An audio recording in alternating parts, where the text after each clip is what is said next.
I want us to go back in time about a year, and I want you to hear about the not-so-secret gay agenda from Disney. It's just a rewind, and I got something new to play. Okay, I think I remember this, and if I remember correctly, I believe that this was produced by Project Veritas. If you don't know who Project Veritas is, it's this far-right organization, I guess, or something, that secretly infiltrates normal organizations or normal companies or normal whatever, and gets them to say certain things that at the very least sound incriminating, even if they aren't actually incriminating at all.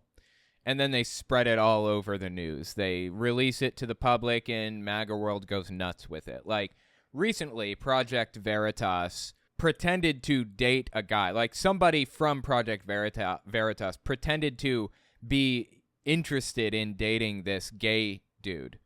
And they went out to dinner with this gay dude who worked at Pfizer, I think. I don't remember where he worked. He was asking all kinds of questions like, oh, so how do you develop these vaccines? And he was like, well, we do it through controlled evolution. Basically, place it in a controlled situation, and then we watch to see what it does next. And depending on what it does, we're talking about like the flu vaccine, for example. Depending on what it does, we'll design a vaccine to like watch for that, or we'll design a vaccine to counteract that or whatever. And the Project Veritas guy's like, well, that sounds like gain of function to me. The gay dude is like, well, no, it's not gain of function. It's controlled evolution. They're not the same thing. So anyways, the Project Veritas guy releases this and makes it out like it was this big incriminating thing, that they're doing gain of function research and blah, blah, blah. It's all propaganda built on top of propaganda built on top of lies with Project Veritas. But that's the type of thing you find. They take things out of context. They lie about stuff. They twist it around.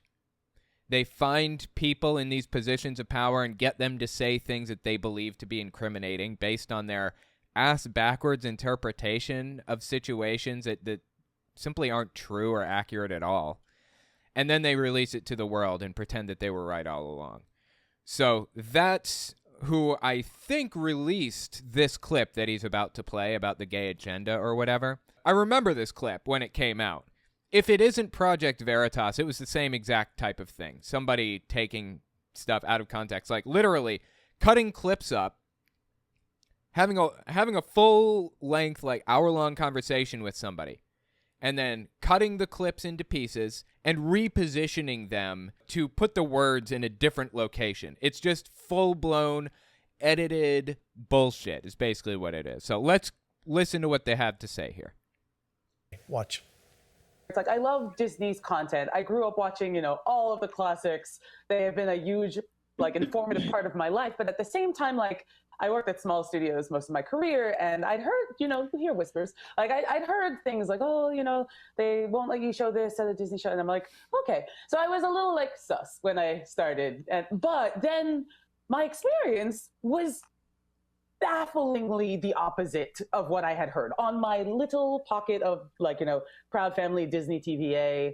The showrunners were super welcoming. Meredith Roberts and our leadership over there has been so welcoming to my not at all secret gay agenda. And so I feel like I felt like it was, maybe it was that way in the past, but I guess something must have happened in the last they're turning it around, they're going hard. And then all that momentum that I felt, that sense of, I don't have to be afraid to let's have these two characters kiss. Let's in the background, I was just wherever I could, just basically adding queerness to if you see anything queer in the show, I'm Proud Family. But I just was no one would stop me, and no one was trying to.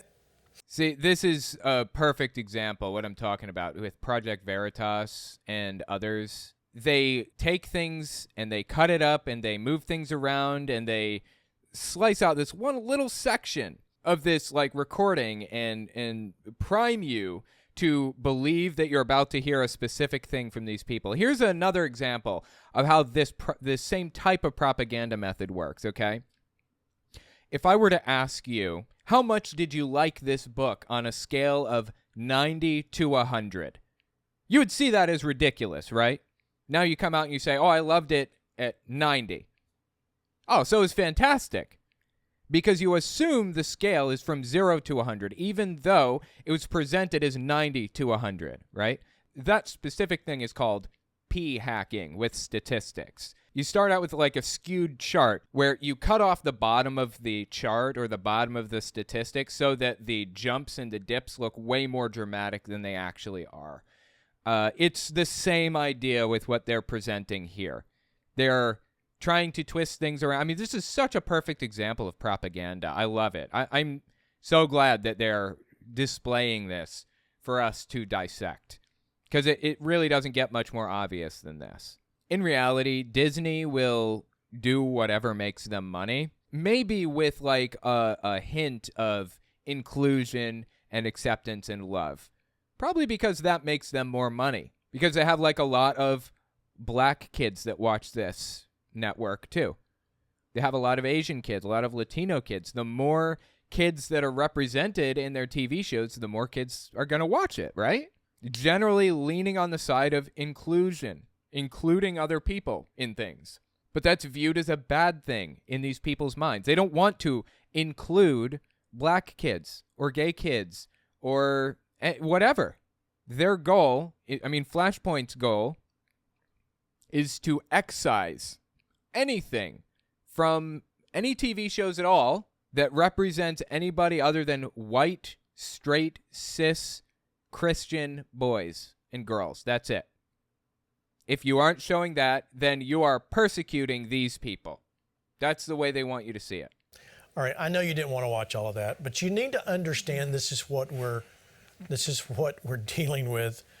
And so you thought we saw Disney stock prices plummet. We saw them lose a lot of money. We saw them get rid of one CEO, bring in the other one back in.